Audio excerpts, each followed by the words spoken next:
अयोध्या के राजा दशरथ की 3 पत्नियों और उनसे होने वाले 4 पुत्रों राम, लक्ष्मण, भरत और शत्रुघ्न के बारे में सभी जानते हैं, लेकिन भगवान राम की बड़ी बहन के बारे में हर किसी को नहीं पता। वाल्मीकि रामायण में भी राम की बहन शांता के बारे में जानकारी नहीं है, लेकिन दक्षिण पुराण में भगवान राम की बहन शांता का इतिहास मिलता है। भगवान राम की बहन शांता का सच ये है कि शांता राम की बड़ी बहन और माता कौशल्या की बेटी थी। वो बहुत ही सुंदर और हर कार्य में निपुण थी, शास्त्र से लेकर पाक कला तक में एकदम पारंगत।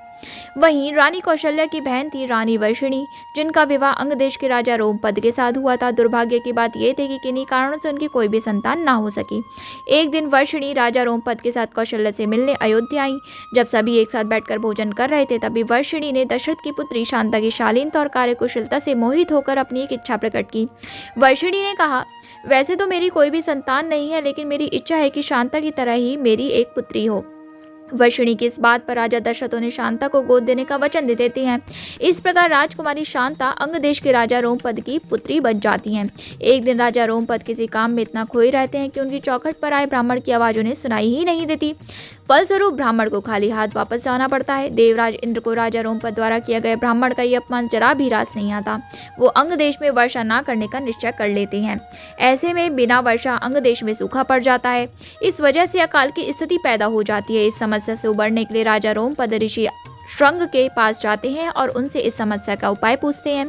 ऋषि राजा को यज्ञ कराने की सलाह देते हैं, जिससे रूठे इंद्रदेव को मनाया जा सके। राजा रोमपद ऐसा ही करते हैं और यज्ञ के बाद अंग देश में पुनः वर्षा होती है।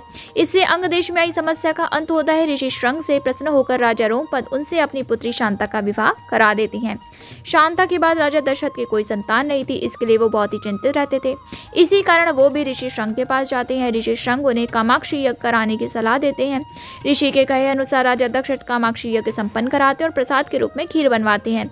यज्ञ समाप्त होने के बाद जो खीर का प्रसाद था, उसे राजा दशरथ की तीनों पत्नियों कौशल्या, सुमित्रा और कैकेयी ग्रहण करती हैं।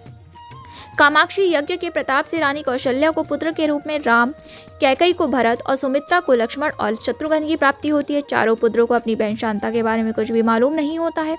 समय के साथ धीरे धीरे राम को अपनी माता के दुख का पता चलता है। साथ ही भगवान राम की बहन शांता के जीवन का सच जो कोई नहीं जानता था, राम को मालूम हो जाता है। बहन शांता के बारे में जानने के बाद राम अपनी माँ को बहन शांता से मिलवाते हैं और सभी पुराने मतभेदों को दूर कर एक साथ रहने का वचन देते हैं। बोलो जय श्री राम।